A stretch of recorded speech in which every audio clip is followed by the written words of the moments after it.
All right, super excited. Let me see. Can you guys hear me? Can you guys hear me? Are we good? All right, let me see. We'll wait for a few people to jump on board. I'm going to start out this section with now's the time to ask your questions. So what I want to do is call this like Tuesday Talk, right? Where you guys can ask me questions. And I have a couple of things I want to talk to you about. But now would be a good time. If you have any questions, lay them on me. And so I'm going to give questions a priority during this live stream. How's that sound? So again, I just thought I'd jump on board. Was going to do some coaching. One of those fell through. I said, why not just jump on board and just hang out with you guys today, right? King Herring, welcome back, brother. Thoughts on cold calling 2.0. Give me more on that, King Herring. I'm listening to you, man. Go. Give me more. Just give me more. What do you mean calling like in today's market, in today's environment after COVID or during COVID? What are we talking about?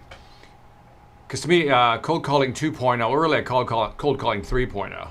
That's when the machines will take over and start really calling on our behalf. There's a lot of cool stuff happening out there, a lot of great companies. Did you volunteer for Fourscore to gain more direct experience with entrepreneurs? Yes, I did. What an insightful question. So, man, I didn't expect that one, but yeah, I did actually. By the way, SCORE stands for Society Corps of Retired Executives, right? Something Corps of Retired Executives. You can remind me what that is, Herb. But we were living in Miami, and so when I walked away May 9th, 2001, 3:48 p.m., I decided to join SCORE. I think I did it for about a year, maybe a year and a half, and I helped a lot of companies, or a lot of these startup companies. By the way, SCORE is basically, retired executives who donate their time to help small business owners, or entrepreneurs either launch their business or manage the business they're in. So it's a place to kind of get free advice. And so I handled a lot of I did a lot of the sales and marketing side. And so one of the biggest things I contributed, obviously on the sales side, but I also did a lot of internet marketing. So I'm pretty good at internet marketing. And so, I helped on that side as well. So yeah, so it was really interesting. Not only entrepreneurs, but again, small business owners who had their businesses going, who wanted me to analyze their business plan. Entrepreneurs typically wanted me to review their business plan, see if it made any sense, and I would poke holes in their plans. And one of the upsides of that, Herb, is that in doing that experience was I got to see so many different businesses. I mean, I've spoken to so many different businesses. I've seen so many business models. Even when I speak, I've done window companies, roofing companies, and my favorite, the International Cemetery Cremation Funeral Association, pre-need and post-need, right? So I've even helped people design, sales training for pre-need and post-need for the funeral service business. So everything from dead people to technology to AI, man. I think I've kind of looked at a lot of stuff. So yeah, good question, Bob. Is there a follow-up to that? Is there a reason you're asking? I'd be curious to know. All right, King Harry. The idea is not cold calling. This is from the predictable revenue, but emailing, asking for a referral to the best contact rather than being too salesy. Referral to the best contact. And then scheduling a meeting with the referral / getting referred rather than trying to pitch in the mail. And so let's break this one apart, man. Like I said, this is going to be like Tuesday Talks, man. I got stuff to talk about, but, let's kind of do your stuff, okay? I'm going to focus on you guys. I hope you're cool with that, man. And so let's talk about cold calling. It's one that comes up all the time. Now, King Herring, I'll just call you King. King, there is no one way of doing this, right? But if you're asking me how I do it, how I apply this, let me walk you through the process I would recommend and then kind of fit it to your model, okay? And so let's say that first of all, I'm very logical in my approach, okay? This is my engineering side. So I'm very logical in my approach. By that is, so let's break this apart. Let's really talk about this. When I'm doing cold calling, now there's two types of cold calling, kind of, right? Cold calling is you're going out there and you're finding new folks, right? New folks, right? These are new people, never talk to them, right? Then we're talking to existing clients. Believe it or not, we call that's a warm call. I get that, right? But then sometimes we have clients who haven't bought from us in a while. We'll call those dormant, right? So those are the three types of calls I would make. So just allow me to walk through it, because when people say cold call, I go, what do you mean? I mean, specifically, let's put it in context. This is what most people mean, okay, when they say cold calling. So I'm with you on that. I got you. But sometimes we want to call on our existing clients and maybe want to upsell, cross-sell, and maybe even get referrals. So if I get a referral here, and let's call it existing, so I can get a what? A referral, right? A referral. Now, if you think about it, this is really a cold call. One could almost say that these two are like warm calls, right? Because we have some relationship. So the existing person gave us the referral, right? So when you talk about cold calling, I always block them out like this. This is the way I discuss cold calling. And I'm just highlighting it because I think you need to be clear, at least for me. There's one type of cold calling, there's that. And by the way, you're cold calling them to get a referral. Because remember, you're not there to say, hey, how's the business going? What else can we sell? You're not there to upsell or cross-sell. You're there to get a referral, which is a way, you're cold calling because they're not expecting that from you maybe. And then the dormant calls, you're tagging them back in there. So let's talk about that. So I assume you want to talk about new, right? Or maybe existing, how do you get referrals? The idea is cold calling, this is not predictable, but emailing and asking for a referral to the best contact rather than being too salesy. And so when we ask for, and then scheduling the meeting with the referral, getting the referred rather than trying to pitch in the mail. I'm with you on that. And so now that we know that, if we agree on this, King, okay, if we kind of agree on this model, let's go with, it doesn't matter, let's go with new or existing, but I'm trying to get, by the way, all these two can always provide you referrals, right? These two can provide you referrals. So I think this is kind of maybe what you're looking at. So if I want to contact somebody, and again, I want to make sure, can you, by the way, add something to your comments here, King? Because I kind of think I understand you, but I'm not sure I do. The idea is not cold calling, but emailing and asking for a referral. But who are you asking a referral from? Is it somebody you know, an existing customer? Is it a dormant customer? That's kind of what I'm asking you, right? Rather than being too salesy. And then scheduling the meeting, so forth and so on. Let me see what, here it is. Okay, Mr. X. By the way, here's what I'm reading right now, so King can put up. Let's just share with everybody else. This is gonna be a cool topic, man. So again, if you join late, this is Tuesday Talk. We're just gonna do questions and answers. And if I have time, I'll throw in some of my stuff. Mr. X, I'm trying to get in touch with the person who handles visualizing data at your company. Would you mind pointing me towards the right person and the best way I might get in touch with them? Okay, so that not bad. Should we wordsmith that a little bit? Let's wordsmith it a little bit, right? So Mr. X, so let's say you call whoever you're contacting. So let's back up, King. Let me go slow with you, man. Let me go slow. You're not cold calling, right? So you're going to call into a company. Hopefully, let's say, here's the company you're going to call into. Sorry. Here's the company you're going to call into, right? You're going to call into this company. Let's call that company A. Let's walk through the whole process, right? You've identified that's the company. Sorry about that. Let me pull that down.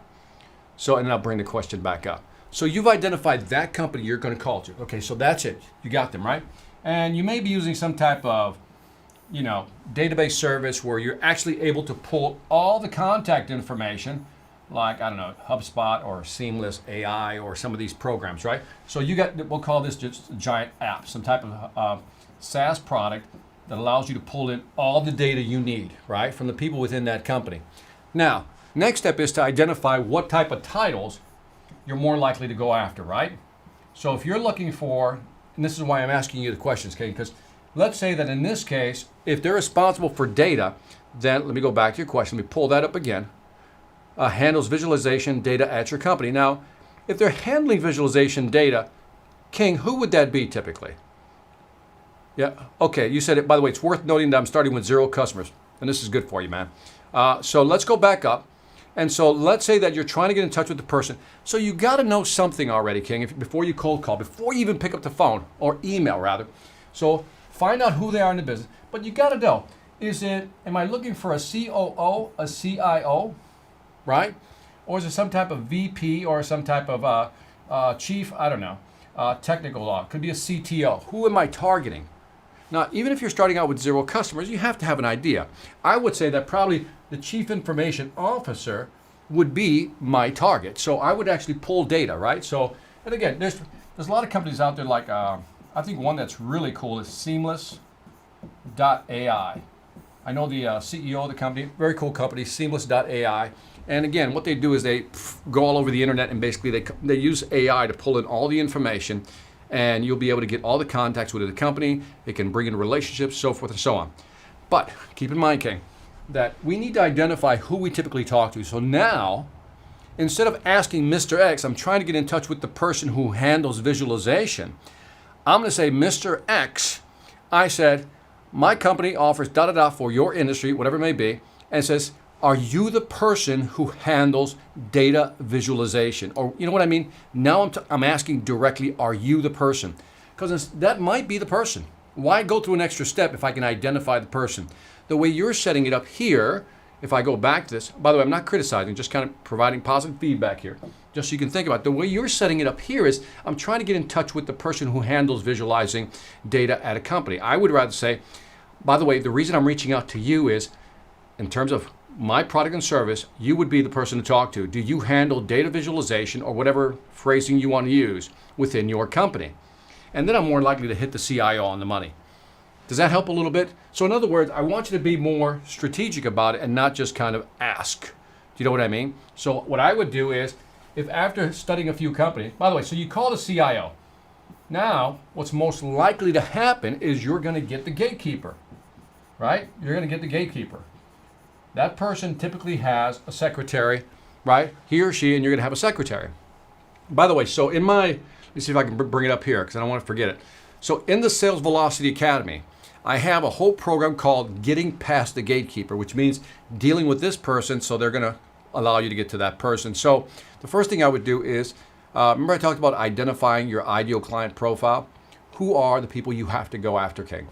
Is it a CIO? Is it a COO? Is it a CTO? And then maybe, I mean, if this were mine to do, and again, I'm just sharing with you because if you focus, you'll reduce frustration. So I don't know what target market, but let's say you're going after the manufacturing sector. So let's say, first of all, I would look at if I'm going after manufacturing companies, great. Then my next question would be, well, what type of manufacturing companies am I looking for? And then in this case, I would say, let me start setting up some parameters, King, right? And maybe you're doing this already, but I would say manufacturers, what type? And then I would look at the, you know what an SIC code is? It tells you what type of manufacturing they're in. They might be in the plastic injection molding manufacturer. They may be equipment manufacturers. So if I know the manufacturers I'm looking for, I know their SIC codes, right? In other words, what industries they're in, then I can just start really defining it. Then I can just say something like this. You know what? I'm looking for companies that are at least 5 years old. They have at least 50 employees, and they're generating over $25 million, blah, blah, blah. And I would create a list of things that would qualify the ideal client. Hopefully that helps. Because now, when I'm calling or I'm leaving an email, I know exactly who I'm talking to, and I know exactly how to actually line up my pitch. So I have something also in the Sales Velocity called the Perfect Voicemail, which walks you through how to leave a voicemail, because you're going to get a lot of voicemails, and try to get people to call you back. So let me know if that helps, man. Okay? Throw it out there. And then if we have to come back again, we'll go back again. Shoot Tesh.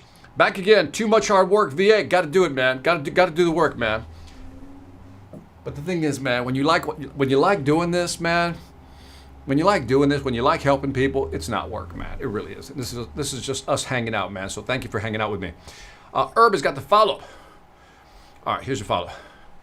I do small business analysis. Fascinated by your comment last week on the outline versus the blueprint. I am certain you have seen far too many outline business plans. That's right, because a lot of them are just outlines. They're not even, there's no, we both know, Herb, you know, and I don't know you personally, but I can guess that we've been around long enough that you can put all kinds of details in a blueprint, but then as soon as you write it, it's outdated as soon as you hit reality. But at least you have to go through the mental gymnastics of putting down the plan. So I'm with you on that, man. So, but I think SCORE is a great organization, man. It's a great organization. Oh, there you are, King. So you're saying the Chief Data Officer. Love it, man. So, okay, so now, so the Chief Data Officer, Chief Data Scientist, so you're looking for the person that's really managing the data, right? Or in this case, massaging the data. By the way, have you read my book, Sales Ex Machina? King, give me a 1, yes, 0, no. And if you haven't read it, you know, what I'll do is I'm going to put a link. Maybe I'll put a link. And I'll send you a PDF copy, man, since you're into this stuff, because that's a good book. Sales Ex Machina is how AI is changing the world of selling. So might be something you're interested in. So a Chief Data Officer. Let me see this. Let's go back here. Let's see what you got here. And I like this, but I've heard that, particularly in emails, that if you have a sales pitch visible in the email description, they will trash it immediately. Yeah. So this is where you have to be creative. So the answer is yes, right? But again, I want you to shift your mindset, King. You're not trying to sell, man. You're trying to help a company with whatever product or service you're offering, right? So let's get that brain shifted first. You're not trying to sell. Obviously, you want to sell your product, but what you're trying to do is find companies that your product can help. Because if you can help them with your product, they're going to make more money. And again, they're going to grow their business and they're going to be successful and you're going to get commissions in exchange. So just shift your brain that you're not being salesy. I'm trying to help you. So for example, here's the difference in mindset. Hey, Mr. Customer, I'd like to get together with you to talk about this product, that product. That sounds salesy. But if I say, Mr. Customer, I said, I know you're in this business. And I believe I have a product that can help you increase revenue, reduce costs, or expand your market share, allow you to do this or that, and I just want 5 minutes of your time. That's all I'm looking for. You see the difference in tone? And so the difference in tone is that it's not like, hey man, it's really, I'm trying to help you. And so now, if you can just in your, I'll just say in your email or even your voicemail, I mean, the voicemail is the real powerhouse here because when people can hear that, and so I would say something like, and again, I don't know your product, but I would figure out what that value is. And so my first voicemail would be, Mr. da-da-da, you know, again, I'm trying to guess, Mr. X, Chief Data Scientist. I said, typically, you know, you want to say something, and I want to give you a smooth entry into this. I'm going to try to give you a smooth entry. So if I'm calling it, I said, Mr. X. I'll try to write out the script for you, kind of work it a little bit. Mr. X. We're again, a data visualization company, right? Data visualization company. Sorry. Pull that down here. And King, I'm just giving you some broad strokes here, Matt, so you can kind of get an idea. We're data visualization, helping companies like yours do whatever you got to do, right? And then this is where you put the value real quick. I said, the one thing we offer is our software. Our software allows you to what? Reduce something. Our software allows you to increase something. The reduce something could be, I don't know. The reduce something could be like increase the amount of time it takes you to crunch the data. You know, maybe you have within your software special algorithms that allow faster processing and better visualization and more options to actually customize the visualization on the dashboard or something like that. Or it can increase the amount of operations you can do to produce blah, blah, blah for the dashboard visualization, highlight certain insights that customers will be able to use and extract information from the database so that you can use it and, you know, move it over to sales or marketing, ops, whatever it may be. See what I mean? And so this would be my first message. I would structure, this would be my first message that I would leave, right? But then I would follow up with an email. That's why I want you to check out that program, that predictable prospecting I had, because it gives you a cadence. Voicemail, email, text. Voicemail, email, text. It's just a cadence that you develop. But if you can develop 3 messages like this, 3 messages, I walk you through the process of what you do. You leave the voicemail, you follow up with the email, you do the text, and then you let it breathe for a couple of days. Then you set up the second one, but the second one has to pivot off the first message. And then if they still don't respond, the third one has to pivot off the second and the first one. And if they don't call after 3 times, then I say put a gap in there and then we do it all over again, right? And that's how you begin to move through the data. If people are not responding, then 1 or 2 things is happening. You're targeting the wrong people, or your message, your value proposition isn't strong enough, okay? So hopefully that helps, man. A little bit? Let me know, King. Joshua in the building. So what do we got here? Odd day. Let me get rid of this, man. Like I said, if you're just joining us late, man, this is like Tuesday talk, man. We're just chilling. I'm answering questions for you guys because I know sometimes I get into my pitch and you guys are like, come on, man, answer my questions. So I'm answering your questions, right? Let me see. Any suggestions on the best cold call pitch to help startups? You just missed it, man. Love you, man. VA King of Sales. We just missed it, man. And again, check out, I got a cold calling program. I got a predictable prospecting. Those 2 plus, and the third one will be getting past the gatekeeper. Are 3 courses that I have in the Sales Velocity Academy, okay, that I think you should check out, man. And again, I'm not trying to sell you, but here's how you should view the Sales Velocity Academy. It's $30 a month, right? $30 a month times 12. That's $360. That's what you're investing in your career. And by the way, you don't have to do it for a whole year. You can cancel. You can use it for a month or 2, get what you want, and then just cancel the subscription. You will not offend me. I only want you to stay in as long as it's of value to you and you're extracting value. Sound fair? I think it does. So again, join it. Even if you only do it for 1 month, pay the $30, man. The content's in there to help you get some of this so you won't be as frustrated, because it's hard, Ade, to really just go through the whole process, man. So I'm not trying to avoid this one. It's just that, you know, it's all in there. And again, we just talked about some context. Let me see. Group sales takes delay because those people don't like each other that much. Yeah, I know.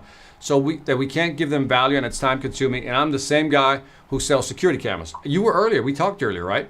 That I was showing you the curve, right? Correct me if I'm wrong, just hit the 1 if I'm right. But I think I was showing you a curve that if you have decision makers like this, I'll just redraw the curve for those who didn't see it. For example, if these are decision makers in the sales process, 1 decision maker, 2 decision maker, 3, 4, you're about almost like 80%. If you're dealing with 1 decision maker, your close rate is about 80%. But as soon as you go to 2, you'll see a drop like this, right? Like that. But if you go to 3 decision makers, it just tanks. And it goes down to like 30 something and it just gets worse. So you'd never want more than 2. But the problem is that you have more than 2. In fact, these numbers are getting bigger. One study showed there's at least 6 decision makers to 9 in any given, scenario, depending. And so let's say that you're selling a security system. So, Shrutesh, let me know if I got that right. In your case, pulling back this question, pulling it back up, we have to break it apart. We got to break this apart, right? Because I don't know if you're doing one of 2 things. There's commercial and residential, right? By the way, for those of you who don't know what I'm talking about, residential basically means you're selling to homes, right? You're selling to homes, right? And commercial means you're selling to, let's say, a restaurant, a commercial property, right? So two different scenarios. Here, typically you have 1 to 2 decision makers, right? Right? And here you can have, I'll say 3 to 5, maybe more. Depends on your industry, but 3 to 5 decision makers. So that becomes a little more difficult. I think that's what you're talking about. All right? Let me just scroll down to make sure you're still here. And I'm answering that question. Let me see. Yep, I'm with you, man. So we're on the same page. So now, if we're doing this, so we got 2 different types, right? Residential and commercial. I think this one, right? I mean, even this, if you get both decision makers right in front of you, you can close this deal. That's the one that gets tough, right? Because now, I think you're absolutely right when you say, sometimes people, there's conflicting agendas. That's the tough part. There's always conflicting agendas and people have different reasons for why they want to do it or don't want to do it. So if we were to draw like a Venn diagram of this, if you have 1 decision maker here, 1 decision maker here, another decision maker here, another decision maker here, our job, if possible, would be to, let me bring this over. Our job, if possible, would be to have to be able to sell to this part right here. See that little red part? Because that's what everybody wants, right? That would be the ideal situation. I would sell within this little diamond. That's where I would sell because that's an overlapping. That's the ideal situation, Shrutesh, right? But I know what you're thinking, brother. I know what you're thinking. You go, yeah, Victor, that's ideal. That's not real. I'm with you. So if we got DM1 here, decision maker 2 here, decision maker 3 here, there's many ways to approach this because this is a really complex issue. There's several ways. One is you can find your champion. You've heard that, right? Find your champion within the company that's going to what? Champion your cause within the company. And the other approach is not so much at the champion, but 2 is that you find an influencer. Now, what's interesting about an influencer is that the person doesn't have, many cases, doesn't even have a title, right? Doesn't have a title, but yet they're the person that makes the decision. So if this were mine to do, I'm selling security cameras to a commercial business. How would Victor do it? Here, man. We're going to do this, okay? So how would I do it? How would I approach this? So just like I gave King Hair an approach, I'm going to give you an approach, and then you're going to have to expand it, okay? So what I would do is I'm going after residential businesses, right? I mean, commercial businesses, right? So again, first thing I would do is figure out where am I going to make the biggest bang for the buck? Where do I get money, right? So let's walk through some. Is it a restaurant? Banks, right? Restaurants, banks, what else can you think of? Restaurants, banks, malls, right? Just making stuff up. So let's just stop there, right? There's 3 commercial ventures I can go after, right? Or I'll just say, let's just call them, what do you call them? Business parks. Business parks, right? Business parks would buy a bunch of security cameras, right? They're building these buildings, got all these offices. They're gonna want that, right? Now, I look at restaurants, banks, malls, business parks, and I go, all right. Now, how do I want to spend my time? I want to make a lot of money and do a little bit of work. Let me say that again. I want to make a lot of money, do a little bit of work. Right? And so if I were you, I would ask myself the question, which is, where would I want to spend my time? Which one of these markets? Because what happens is, Shrutesh, is that when you focus in on the market, you begin to know the market. When you focus in on the market, you begin to know the market and you begin to understand the nuances of the market. So for example, if I start selling security cameras to restaurants, just restaurant chains, for example, I decide not to go with the onesie-twosie restaurants. I'm going for chains only. If I understand them and I work with them all the time, I begin to understand their habits, their whys and their why nots, why they would buy and why not. If I start working with banks, I can understand the whys and why not. I would think that with a bank, it would be tougher because, again, security is a big issue today. So there may be more. This one might have too many regulations, right? So let's say that, too many regulations, right? So I'd go, I don't know if I want to work with that one. I don't want to start there. I look at restaurants and I'm going after restaurant chains. The problem is all that's driven from headquarters. So that means now I got to sell to the headquarters. So I go, I don't know about that. And then I go malls. I like malls, but they take too long to build and it could be a one-time deal. And then I go, wait a minute. I kind of like business parks. Business parks. All right, so I'm just saying, I'm looking for big sales. I'm not doing single onesie-twosies. I'm looking for the big sale, right? Because that's where I'd rather spend my time. So I would look at a business park and I go, business parks. And then I would say, what if I started targeting business parks?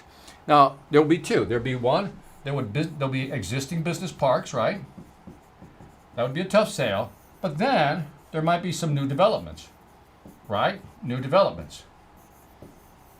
Business parks. Right? So I go, okay. The chances of me swapping out a security system at an existing business park, very tough, very tough. But then I would ask myself another question. Since I don't think that's a high probability, what about new developments? All right, how does that work? Then I would figure out that every new development has to work with what?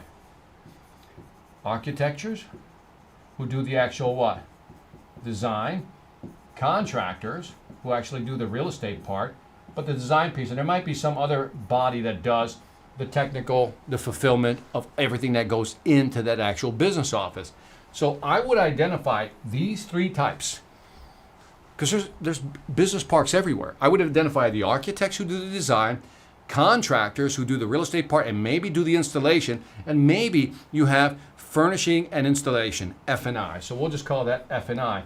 And maybe I discover that F&I is the real driver of what cameras get put into the business park. And if I know that, then all of a sudden, that's where I focus in. I begin to say, I'm going to focus on business parks. I'm only looking at new developments, and I'm going to target F&I people. And hopefully, these are going to be big enough contracts where you can survive. So hopefully that helps. At least gives you a sketch of how I would approach it. And because, again, I don't want to sell one camera here, one camera there. I'm looking for a big building. It might be, for example, it could be a tall high-rise, right? New condominiums are going up. Same situation. Who does the architect? Who are the contractors? Who's doing the F&I, right? The furnishing and installation. And all of a sudden, maybe I would say, you know what? I'm going after business parks and I'm going after, I'll just say condominiums, high-rises, right? So these would be the two target markets I'd go for. And then I'd become an expert in that. And then I would just go after those markets. And what happens is you'll learn how to become more effective at selling to those markets because you get it. The more you start working with business parks, the more you start working with condos, the more you understand how they move, how they make decisions, what's the rhythm of their contracts, how long are the contracts, when is the RFP going to be available, the request for a proposal. How do I get my specs in early so I can be spec'd into the actual job itself? Because if the bid comes out, you're pretty much too late. But if I can actually catch it on the upcycle, in other words, just as it's getting going, maybe I can specify, put in my specs for those cameras, and then I'll win the business. And next thing you know, this one has like 500 units, you run the numbers, servers, cameras, all that stuff, boom, a couple of $1 million and a nice commission check. Hope that helps, man. All right. And then, so yeah, Paco LeBron says my first tip Victor ever taught me several years ago was always try to nudge, never push. That's right, just nudge him. It's okay. Just nudge, man. King, you're good, man. Cool. Thanks a lot. Resistant to making calling, but I should do it again. My thought process about not calling was that no secretary office is open right now. True. This is even a bigger advantage, isn't it? Because if you know who the person is, a lot of these CEOs, CTOs, COOs might be actually sitting at home in their shorts right now, so to speak, and they're willing to take your call. They're willing to actually listen to you. Now is a good time to reach out. This is like a perfect time. They're all at home and they have more time. It's amazing how they're probably getting more done at home than they would at the office. So they're less busy. They have probably less meetings. And so now might be the time, King. Now might be the time. By the way, so Ade knows my predictable prospecting. That's the 66666 formula I have. I think it's pretty awesome also. Again, that's in the Sales Velocity Academy. Check it out. Thank you for bringing that up, man. Academy is a steal at $30 a month. That's what I say. And like I said, it's amazing that if the one skill you need to develop, it's selling. If you can sell, you'll always have a job. I mean, think about it. I mean, just really think about that for a second. And then my man, Doug Lehman. Thank you, Doug. Appreciate that, man. Doug's awesome. Doug's a video marketing guy. Look him up, DougLehman.com. Shutesh gave me one. Bam. Who's this? Victor. So you're saying that voicemails are superior to cold calls or cold emails in getting responses? No, I'm not. I would never. Okay, Sam, you got to know me, man. I don't believe in absolutes. I don't believe in one is better than the other because it's all about trying them out, right? And then sometimes some people are more comfortable leaving a voicemail. First of all, I don't want to leave a voicemail. I want to get the actual person. So that's usually the objective. I want to get the person. But if I get the voicemail, I mean, think about it. When you're hearing somebody's voice, it's like you detect not only their personality, but their tone, their sincerity, and their authenticity. So if somebody leaves a voicemail, says, hey, today and only today, you can join the Sales Velocity Academy at $29.99. I hope you'll join. You'll love it. It'll be great. If you heard that, would you return that person's call? No. But now, Sam, if they hear your tone and says, look, my name is Victor Antonio. We have something called the Sales Velocity Academy. Many companies are struggling with their sales right now, and we have a couple of programs that I think would help you and your sales team grow your sales. Give me 5 minutes of your time. I think it'll be worth it. 678, my number, whatever it may be, or something like that, right? And so if they hear the tone and they hear that content, that's what I'm saying. You got to script this out, write it out. And then what I would do is, again, the predictable prospecting, it gives you this cadence where you're going to actually call, but then you're actually going to follow up with an email as well. So I'm saying do both. Any way I can get somebody is what I'm going to do, Sam. So hopefully that answers your question, man. All right. Back to Herb again. Again, if you're joining late, Tuesday Talks with Victor Antonio. We're answering questions. And if I get bored and you guys don't have any questions, I got my own content to deliver, but we'll see what you guys got. Would you please speak a bit more on focus? For example, it looks like you began the Sellinger Group as full analysis, including sales, and then worked into sales only. Sellinger Group as full analysis, including sales, and then worked into sales only. So my history, Herb, is very quickly, because I really don't understand the question, but let me clarify what it is. So I started out as electrical engineering. So I have a bachelor's degree in electrical engineering and an MBA. So I started in the corporate world as an engineer, designing wireless system, testing components for military munitions, and then got into software development, then got into fiber optic networks, telecommunications, wireless network, application engineer. Then bam, one day I said, hey, let's make more money. And since I had a technical background, I spoke Spanish, muy bien. They said, hey, would you like a position in Latin America? I said, sure, let's do that. So I got into sales Latin America, account manager, started there, had a mentor, he grew me. Fast forward, president of sales and marketing, $420 million telecom company. And then I said, you know what? I think I'm gonna do my own thing. That's my history. And then I got into sales. That was the progression. So I carried the bag, so to speak. I didn't read the book on selling. I lived the selling world. And trust me, I got stories about how bad selling can get and all the disappointments. So I came from that side. And then when I decided to kind of walk away, just walk away, I emphasize this always. There's a movie on YouTube called The Motivator. Type in The Motivator, Victor Antonio, gives you my whole story. And so that's the backstory of how I got into sales. And so I started out in engineering and then moved into sales. And then fast forward, one thing I don't talk about is that when I left corporate America, a couple of years later, I actually jumped back in because I was offered a CEO position for a company out of Christiansburg, Virginia. And so my job was to come in as CEO, grow the revenues, flip the company, and sell it, which is what we did. And it was a technology satellite manufacturing company that produced satellite transponders. So I was CEO of that company, but I did that for a year. And I realized as CEO of a company, a technology company, I don't like it.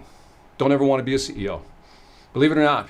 I know some people want that title. I'm like, I don't want it. That's a lot of work. And the people in that position have earned their money, man. They earn their money every day. So I don't know if that helps her, but there it is. Residential building committee members are more. Right. You're right. I got you. This one right here. Wow. Just woke up and VA is the first thing in the morning. Couldn't get better. TJ, thank you, man. Appreciate that. Let me see. Cool. I love it. Your humor. Thank you, man. As long as I don't piss you off, man. That's my goal, man. Not to piss you off. Marco Bossio. I think I got that right, man. Via, I love your content. I am a plastic surgeon and learning how to sell with you. Bringing your B2B knowledge to my B2C reality as I can, but not sure if subscribing to SVA. Do you have B2C courses? Believe it or not, they're B2C courses, man. I think too often there's some courses that you will not want, like pricing strategies, I don't think you want. I have one called value-centric selling, which is really about long sales cycle, complex sales. You don't want that. But the course on blocking objections, inside the customer brain, presentation power, and sales conversation, oh, you want those. That's all B2C right there. So there's a lot of B2C stuff in there. And so again, there's 50 courses, I think, and about 500 different videos in those courses total. So there's content in there for you. So I would go in there, just sign up and rummage around, but those are the ones I would recommend. So let me say it again. The blocking objections, I walk you through the full process. Also, sales conversation, very cool. The inside the customer brain, I can't emphasize enough. And then there's one on presenting as well. So Marco, I would look at those because I work with a lot of companies, whether it's dentists, chiropractors, never directly worked with a plastic surgeon, but it's the same process, right? What the problem, can I be blunt, Marco? I hope you're gonna take this the right way. So your problem, or people who do have general practices, is that, and I'm glad you're taking a different approach, you don't see yourself as a salesperson, but you are. But here's how I want you to view your selling. You're not selling people something because you want to make more money. You want to sell them something because you truly believe that it's going to enhance them physically, financially, or psychologically, right? Remember, you weren't here earlier when I did this thing. And so I'll highlight this for you real quick. If you're in B2B, this is the value trinity, right, for B2B. Oh, sorry, Marco. Let me pull that down there. I always do that. So hang in there with me, Marco. I'm getting to your question. So if you're at B2B, you want to help a company increase revenue, reduce costs, or expand their market share. If you can do all three, better. But if you're in B2C, it's a different trinity, right? So this is B2C. B2C, you want to help them physically, right? You want to help them financially, right? And then you want to help them psychologically, right? Physically, financially, psychologically. And so when I'm talking to general practitioners, I always ask, how can you sell them something based on what you're selling? How can you sell them and how can you convert that into something? Will it help them physically? Yes or no? Will it help them financially? Yes or no? Would it help them psychologically? So you're a plastic surgeon. I know for sure the psychology part plays well, right? Because psychologically they feel better because they think they look better, and they probably do, I don't know. But because they look better, they feel better about themselves, which means psychologically they feel better. Because they feel better, Marco, would you agree that their psychology is in place because they feel better? I think physically they might actually take more action, do more things. Or maybe because they psychologically feel better, their positive attitude towards whatever they're doing might generate some new opportunities which might help them grow financially. So for example, if I had plastic surgery done, right, and it just enhanced this thing right here, because that's a lot of plastic surgery you have to do, Marco, just to make that look beautiful. But let's say I felt better about myself. Now my outlook towards the world is so much more positive. Then now I just have a great attitude because I have a great attitude about life, and I'm like, yeah, all right, yeah, man, everything's good, right? And so all of a sudden, I start attracting opportunities because that's typically how it works. It's when people go negative that we don't attract these opportunities. So let me know if that makes sense, but that's how I would look at it if I were you. Cool? Okay, so let me see. This is awesome with security cameras. I chose condos. I'll put this up here so Tess, you can see this one. Herb's got a comment here. I think if you didn't see, it says, That is so awesome with security cameras. I chose condo/high-end apartment communities, led to expansion in private sales. Tons of money. Boom. Yeah, he's in a good market, man. He's in a real good market. King says my coaching page leads to that. Don't say that, man. Don't say why.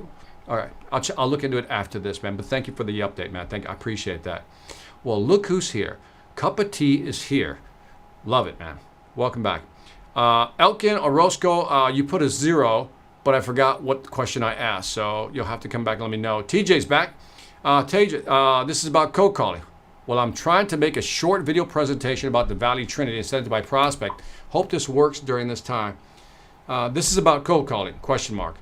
Yeah, I mean, but even to your point, you're bringing up a good point, TJ, that if you want to schedule out voicemail number 1, right? If you want to plan voicemail, maybe the first one can talk about how you can help them increase revenue.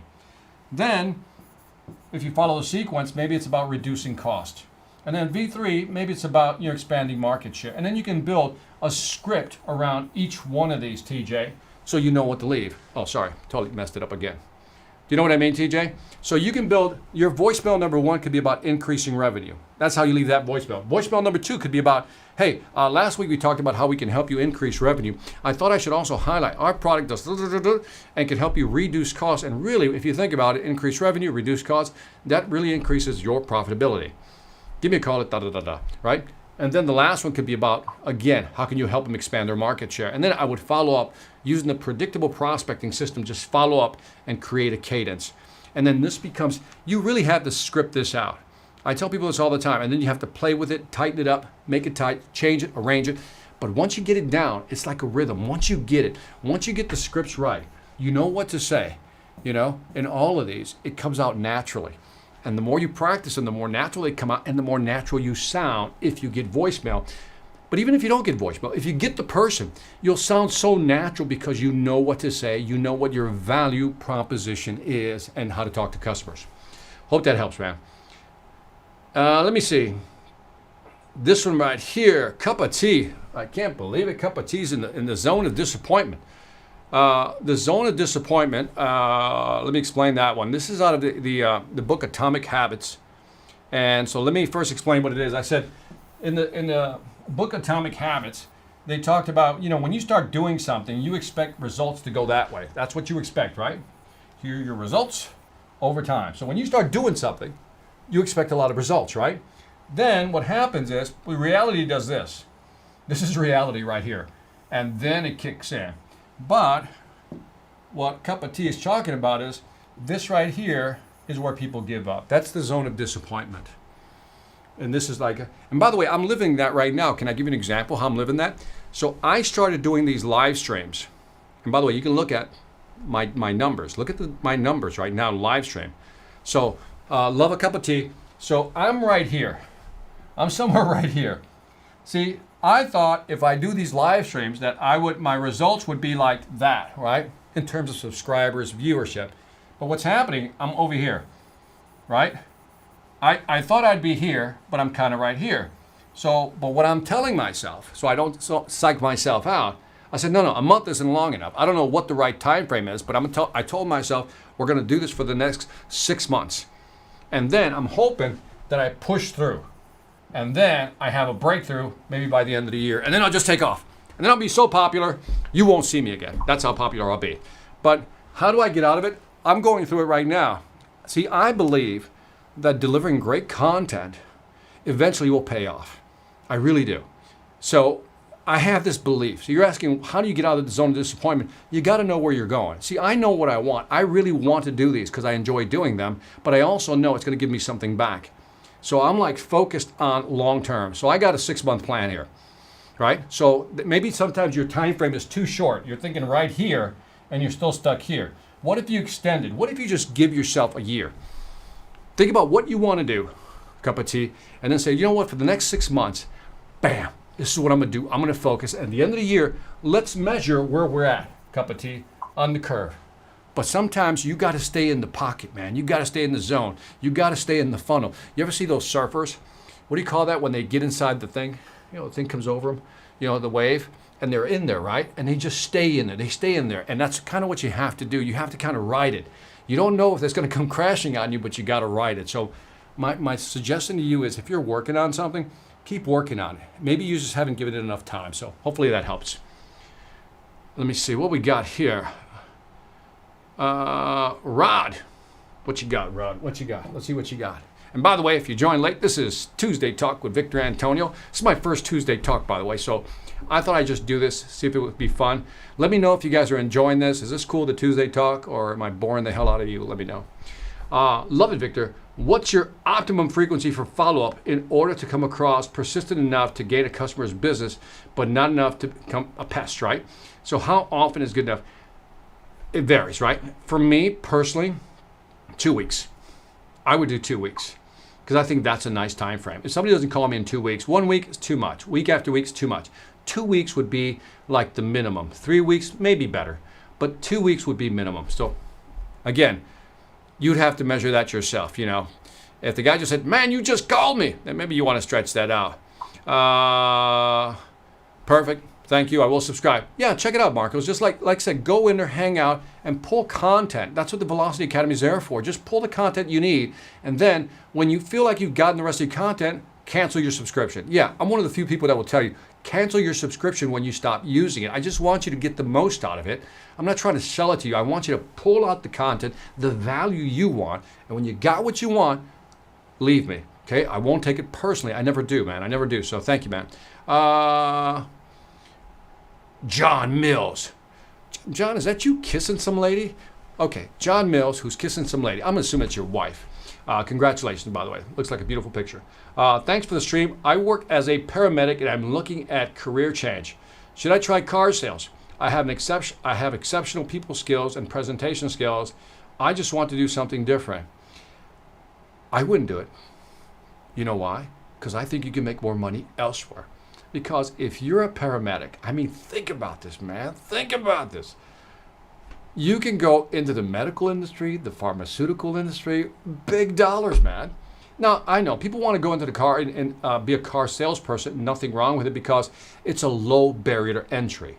So let me explain what I mean, right? And John, then you give me your feedback. A low barrier to entry, it's a MBA term. That means it's easy to get in, right? If it's easy to get in, you think, well, yeah, I want to do it because it's easy to get in. Here's the problem. When something has a low barrier, let's say that this is the dollar bill here that you want, right? If there's a low barrier to entry, this is a barrier. This is you. And because it's a low barrier, you say, I got to step over it and go make some money, right? Makes sense. Perfect sense. There's a problem there, John Mills, is that if you can step over that, so can everybody else, which means everybody's doing it, right? So everybody tries to jump into this market, which is why, you know, sometimes the pay compensations aren't that great for these things, right? So you really got to love wanting to sell cars. Now, if you tell me, Victor, I love cars, I'm a car aficionado, I can't tell you, I dream about cars. In fact, if I didn't have a wife, I would marry a car. If that's you, then you should be a car sales guy, right? You should be a car sales guy. But I would say find something that has a higher barrier to entry. But you say, well, Victor, that's hard to get in. But yeah, but you have the experience already. If you're a paramedic, I'm sure you have experience that most people don't have, which means you can venture into industries that a lot of people can't, which makes you rare or an exception. Because you're more rare and you're an exception because you came from, as a paramedic, you have that experience. That means there's not many of you. And if you can sell and there's not many of you, you're going to make more money. So I came from the engineering side. It's almost like me saying, you know, John, I'm an engineer. I'm thinking of changing careers. I want to go sell cars. No, I'm an engineer. Let me go sell engineering stuff because that's what I know. And not many people can do that. See what I mean? So think about it. And I would suggest you talk to the wife about this. Okay, now we're back to security cameras again. I have a feeling. And so, let's see, what we got, man? All right, what do we got? Hi, Victor. I'm in the security cameras business too. I like the way you put that, man. Working as a sales engineer to installers. They depend on the decision of their end user. How can you handle a decision somebody you don't know? Working as a sales engineer to installers. They depend on the decision of their end user. So I think you're telling me that between you and the end user, right? And I think what you're telling me, this is you. And then somewhere here is another person we'll call the installer. And then here's the end user. I think that's what you're telling me. And I only get to talk to that person right there. I think that's what you're telling me, right? Let me read that again. Working as a sales engineer, boom. Talking to installers. They depend on the decision of the end user.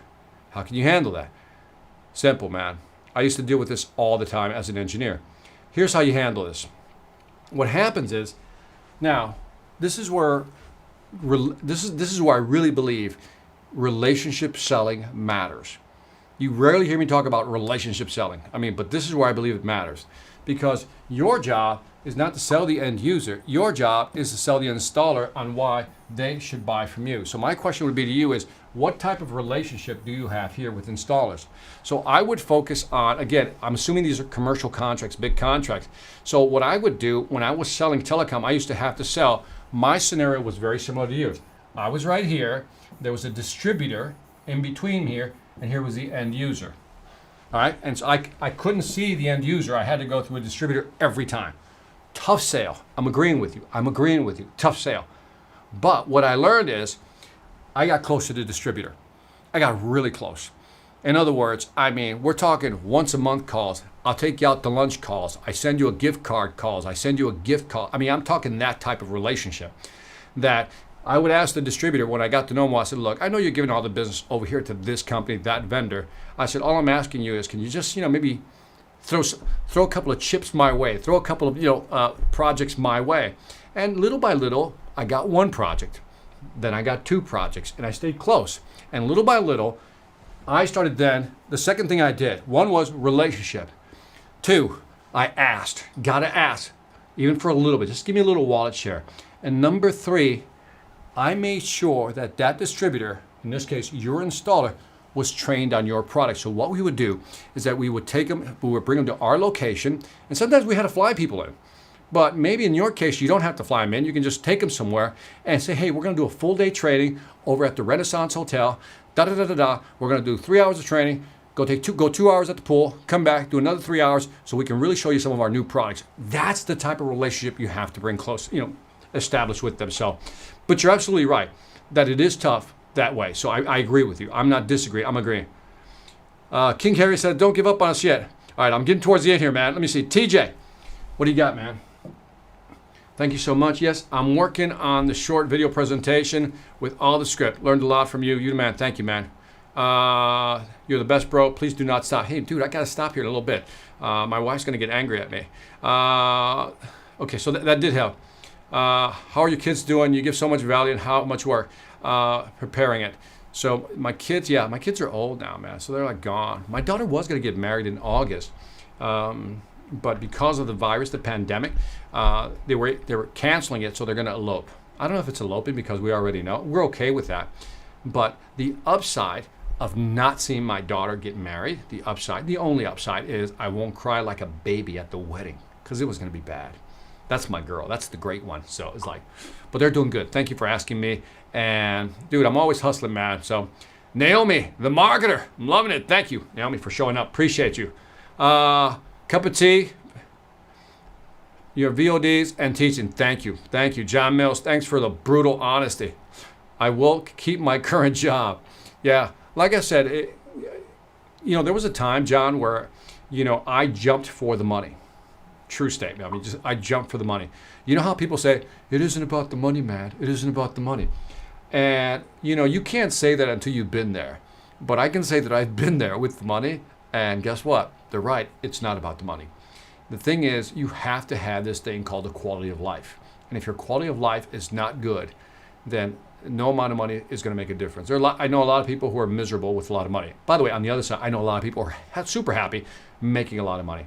But if you're passionate about something and it's not work to you, yeah, man, work your backside off. But yeah, really give it some thought. But John, don't give up on the sales side though. I don't want you to give up on that, man, because if again, you can jump into some of these industries, at least begin to look at them for now. Just kind of look at them, John, because in sales, you can control your financial destiny. Let me say it again, John. Listen to me.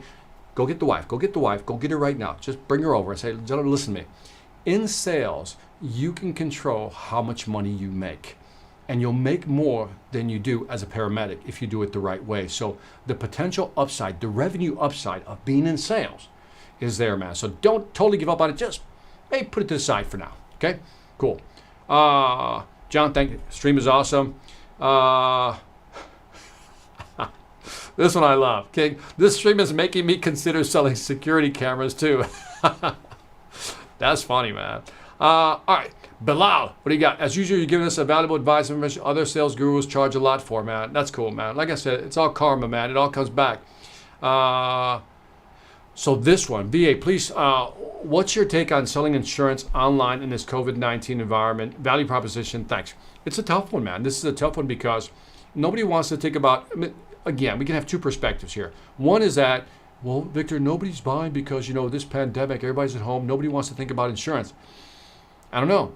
Part of me is saying, maybe now's the time to sell insurance. So one of my clients who I coach sells disability insurance, and he is killing it. His process is actually pretty sweet, man. And I'm not giving away any secrets here, but he uses this tool. If I may recommend a tool for you, I just want you to look into it. I don't get any money for this. I should, though. There's a program called Connect, and I think you go to, it's connectandsell.com. You might want to look into that program. You might really want to dig into what that thing does. It is a powerful tool. It is a beast of a tool. This thing will help you set up more appointments than you could ever imagine. Just look it up. I should do a whole just webinar just on that, man. That's just powerful. Anyway, so check that out. And I met the CEO, cool dude, man, really cool dude.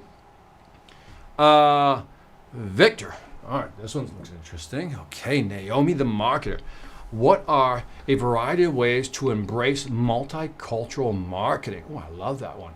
So one of my clients, Naomi, is Goya. So you've probably seen Goya, right? So Goya is really right here in my heart because it's Spanish food. So the fact that I was able to work with them, and it's really interesting. So they have it down to a science. One of the things I love about the food industry is the fact that, when you look at, and I forgot what the phrase is. You may know what the phrase is, Naomi, and then I'll answer your question about, is that when you look at a food shelf, when they stack a shelf, I mean, there's science behind what products to place at the top, the middle, the side, what your point of sale looks like, and how do you position that? Obviously, the toughest part is actually getting into the stores, right, Naomi? That's the toughest challenge. And so one of the things that Goya has done is, and I think it's brilliant, is they've gone first, they hit all the small, I don't want to call them bodegas, but they hit all the stores where we have Hispanic or Spanish populations, right? And so they went after all these stores, and all they did was want to set up, a display. And then if they can't get a display, they would actually get what they call the end caps. You know what the end caps are, right? Those are the things at the end of before you enter an aisle, right here, that's called an end cap. On either side, there's an end cap. So, make some water here. So as far as ways to embrace multicultural marketing, I look at it this way. Even if I remove the word multicultural, it's identifying who's going to buy my product, right? And so, for example, in the African American community, I know this for a fact. Hair care products, big business, right? How do you market to that? And the reason I know this is because I have family. By the way, if you don't know the history of Puerto Rico, we're just all over the place, right? We got people who are, as I say, dark as midnight and as white as snow. We got the whole spectrum on the island, right? And they're all Puerto Ricans, right? And so I know that in that business, that's a big market right there. I know the food industry for Hispanics, big market in there for. So when I look at embracing multicultural marketing, I'm thinking is, depending on what my product spread is, if I can add something to generate revenue, I would do it. So I don't know if that, so do I embrace multicultural marketing? Absolutely. Because why? Because in my book, the only color that matters is green. And if I can find a market to buy my product and I can shift it into a certain, I can identify a product, resell a product into a certain market, I'll do it. I don't know if I answered your question, but what Goya's doing is really, by the way, what happened, Naomi, is that they went after all these small stores. They almost like, got all the small stores. And then people started buying from these small stores in all these different neighborhoods. Like think the Bronx, right? Think New York, Brooklyn, right? Think Chicago, Northwest side, South side. And then all of a sudden, the bigger stores started noticing that Hispanics were going to all these smaller stores. So what do you think they did? They embraced multicultural marketing and they just set up certain spaces. So if you're actually selling into a market, if you can prove to them that the business around that area supports what you're selling and you want to get into a big store, let's say like Target or somebody, then I think you have a business case to make. So let me know if I answered your question or did I just totally go rogue on you? All right, personal cue. I hate personal cues. All right, I just got my first kid 8 days ago. Okay, you don't just, okay, I will let you go with that. I don't really believe one exists, but how does a new dad find some sort of work/life balance? Tip for a new dad. All right, that's a fair question, Riley. So it's just the way you say, I got my first kid. It just sounds weird when you say it that way. Okay, so I believe there is, well here, I'll tell you what we did. So we've been together, like I said, my wife and I have been together now 34 years, right? Met in 86. I'm old, man. And so, so one of the things I didn't tell you, Riley, is when I tell you the story about engineering, we had our first kid, Victor. His name is Victor also, Vic 3, third revision till God gets it right. Ha ha, right? And so after, my wife was also working at a research hospital. She's got a bachelor's degree in microbiology. And so we would put our son in daycare. And so after about a year, my wife and I had this discussion. She says, I just feel weird somebody else raising our kids, right? And she goes, is there a way I can stay home? And so we talked about it. And then in and around that time, believe it or not, this opportunity for selling came about. And I said, hey, sales position opens up. I know I can make more money in sales. Downside is I got to travel more. So I can make more money. You can stay home, but I got to travel more. What do you think? She's like, done. I didn't like the way she said done so quickly. I was a little offended by that. She could have taken some time to really think about it. Like, I don't know, I think I might miss you. But she did. She's like, yeah, go. And so we had, joking aside, we had this agreement early on that, I would be gone about 50% of the time traveling, right? But the kids would have a mother full time, right? And so we worked that balance out. So the only thing I can give you, so can you do, the thing is you have to say no to things sometimes. I think that's the toughest part. So we had a rule that I could not be on the road more than 2 weeks. And I remember I was in somewhere down in South America and I hit my 2-week window and I actually told my boss, no, I got to go home. I'll be back in 3 days. And I literally flew back to Minnesota where we were living and then flew all the way back down again. Spent a couple of days with kids, but I never missed any of the big moments. Right? So if they were graduating from first grade, I was there. If they were in their first play, I was there. So I made a point. And believe it or not, I had bosses that if you would tell them this as a father, said, look, my son's about to do this, you'd be amazed at how many said, I get it. Go, Victor, go. We'll find a way. We'll find a workaround. So I don't know if that helps, but there it is, man. There it is. All right. So TJ is laughing about something. I'll just let that go. Thank you, Matt. When you mention high barriers to entry, how does one get good at climbing and jumping over them to get to the promised land? Well, remember, Rod, a high barrier to entry just simply means that you have to learn a lot. So you just have to study it. This is where focus comes in. But you got to find something that you want to do. Don't just jump over because you just want to make money on the other side. Trust me, it never works in the long run because you're just not going to be happy. So what I would do is find out what is it I kind of like, and then how do I become the master of it? See, I came from the sales side, right? As I mentioned, engineering, then sales. And so, and then I left corporate America, decided to do sales, right? But even to this day, I mean, we're talking a lot of years here where I still study sales because I'm not trying, by the way, I'm not trying to race anybody. I just want to make sure that I stay current, up to date. Because every day I have to sell. And when I say every day, I have customers who call me and says, Victor, I don't know if I want to hire you. Now I got to sell myself. And so we're always selling. So I chose sales as my thing to focus in on. So find that thing and trust me, you'll become good after a while. Let me see what we got here, man. Rodriguez J. Could be J. Rodriguez. Rodriguez, maybe. Hi, at Victor, been watching you since 2011. Why you gotta say that? Why is it gotta be so long like that? I love your energy, teaching, and humor, and your voice. I still remember when you gave the meaning of MBA, massive bank account. Love that definition. So I got a speech online that I said, if you do a thing that's something you don't like, you'll have a JOB, which stands for what? Just over broke. But if you do what you love and you're good at it, you'll always have an MBA, which stands for massive bank account. You got it. I said mega, but massive is good enough. Thank you, man. Appreciate the feedback. Thank you. Absolutely. Naomi's, I like Naomi. You got a sense of humor. I like you already. The color that counts is green, brother. Always is, man. Always is. I ain't got time for the other thing, man.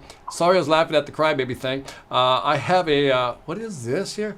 Sorry I was laughing at the crybaby thing, VA. I have a meeting, but I will come in late just to finish your live stream this way. Da-da-da. All right, man. I hear you, TJ, man. I didn't take it personal. I never take stuff personal. Oh yeah, thank you. You definitely answered my question. I know Goya, rice and peas. Yeah, man, I like the beans better. They're all over our local grocery stores here, international section. Boom, you got it, right? So they have a really good, I forgot what that's called when they actually analyze everything on the rack. And it's just amazing. And they're starting to use artificial intelligence to actually have cameras. So, by the way, if I could bore you, Naomi, this is for you. You're gonna love this. So what they're doing now is, so here's how they stack the rack, so to speak, right? So this is the Goya rack, the Spanish beans and rice, peas, whatever. And they'll look at what they stack. And across the aisle, they have a camera that's actually watching how people peruse it and what's being bought and how much time they're spending there, so forth and so on. And they're using that data to reconfigure this. It's called something planning. I'll get it later. But I mean, that's where the technology is at. Cameras are going to be everywhere actually observing. And don't be surprised if one day you see a camera staring back at you, looking at your facial expressions when you look at a certain thing.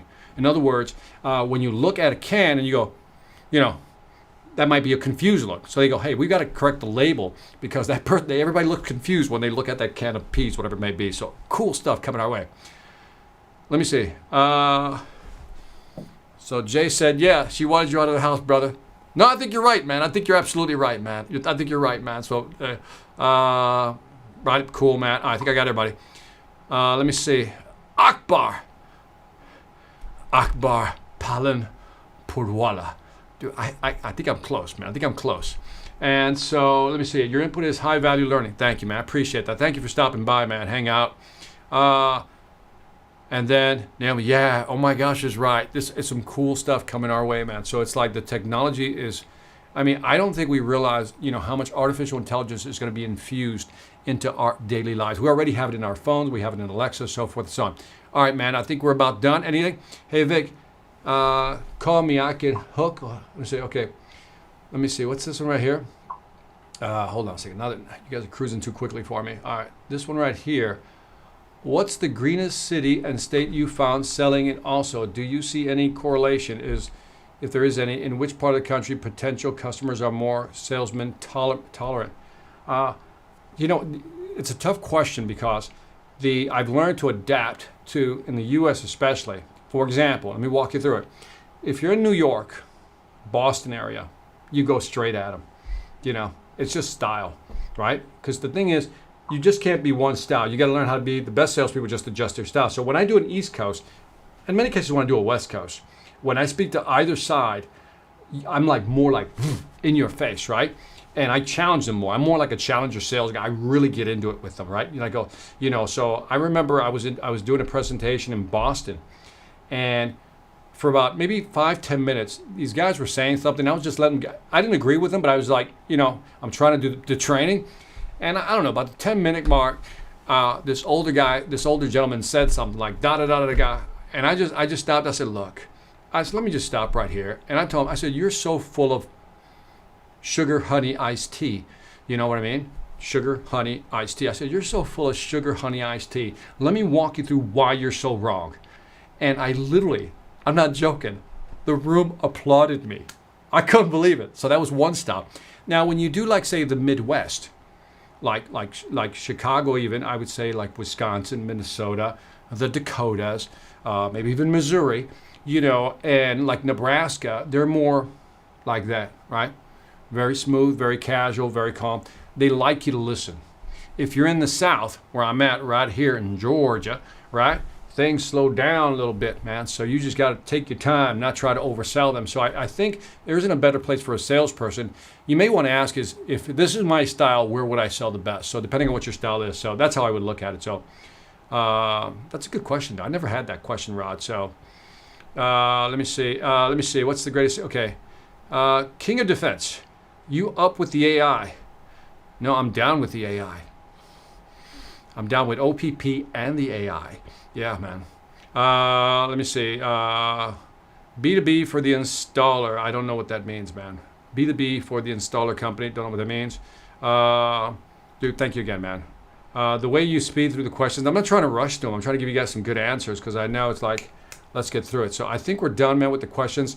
Let me know how you like this Tuesday Talks. Again, it's just us chatting, having conversations, because every time I do my stuff, people are always asking me questions, and it's kind of hard for me to stop and slow down. But this kind of gives me, an opportunity. I mean, I learned that some of you sell security cameras. Plastic surgeons think everything's B2B when it's really B2C. So I'm glad you're hanging out. And there's different ways to sell, different selling styles. Multicultural marketing is big, will always be big. When I look at Naomi is for you. When I look at multicultural marketing, it's really identifying your target market. That's really what it is, isn't it? If you think about it, it's because everything is kind of cultural. If you think about it, I mean, everything is cultural. You just got, to me, I always view that as, who are my target market people? Who are my people who are going to buy my stuff? And so that's how I would rearrange that statement in my head these days. And so Adi says, thank you, gracias. On that note, folks, again, I just ask you to do me one favor. Share this with at least one person, just una persona solamente, one person only, and we'll go. So anyway, you guys have a great evening or a great morning, depending on where you're at, and we'll see you on the flip side. Later.